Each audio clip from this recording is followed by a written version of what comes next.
Conclusion ये था कि भाई साहब देखना ध्यान से, most of the space in the atom is empty. क्यों?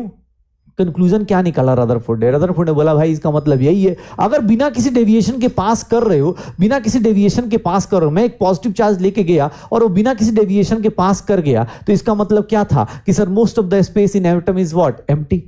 कुछ पार्टिकल्स डेविएट हुए, इसका मतलब यह है कि एटम के पास कुछ पॉजिटिव चार्ज बहुत ही छोटे वॉल्यूम में कन्फाइंड है, बहुत ही छोटे वॉल्यूम में कन्फाइंड है। तभी क्या हो रहा है? पॉजिटिव पॉजिटिव को डेविएट कर रहा है, पॉजिटिव पॉजिटिव को क्या करता है? Same charges repel each other, same charges repel each other. तो इसका मतलब क्या है? Small volume of the atom में कोई पॉजिटिव चार्ज है और उसी पे स्मॉल वॉल्यूम को क्या नाम दिया गया? Red nucleus. क्या नाम दिया गया? न्यूक्लियस। क्या नाम रख दिया गया? न्यूक्लियस रख दिया गया। क्या नाम रख दिया गया? न्यूक्लियस रख दिया गया। और ये रेडियस ऑफ एटम तो किसने बताया था? रेडियस ऑफ एटम किसने बताया था सर? किसने?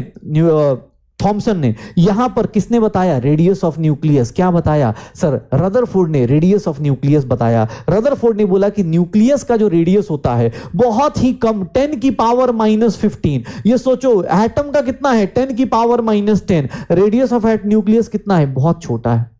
तो ये इनका कंक्लूजन था, रदरफोर्ड का एक कंक्लूजन था कि भाई साहब पूरा एटम क्या है? एम्प्टी है। पूरा एटम क्या है? एम्प्टी है। कुछ अल्फा पार्टिकल्स ऐसे होते जो डेविएट कर रहे, मतलब वो डेविएशन इसलिए कर रहे होंगे क्योंकि there is a positive charge. Nucleus पे क्या होगा? पॉजिटिव चार्ज होगा। न्यूक्लियस पे क्या होगा? पॉजिटिव चार्ज होगा। तो इन्होंने बोला यार ये बात हम लोगों के पास हो गई, ये बात हम लोगों की हो गई। ठीक है।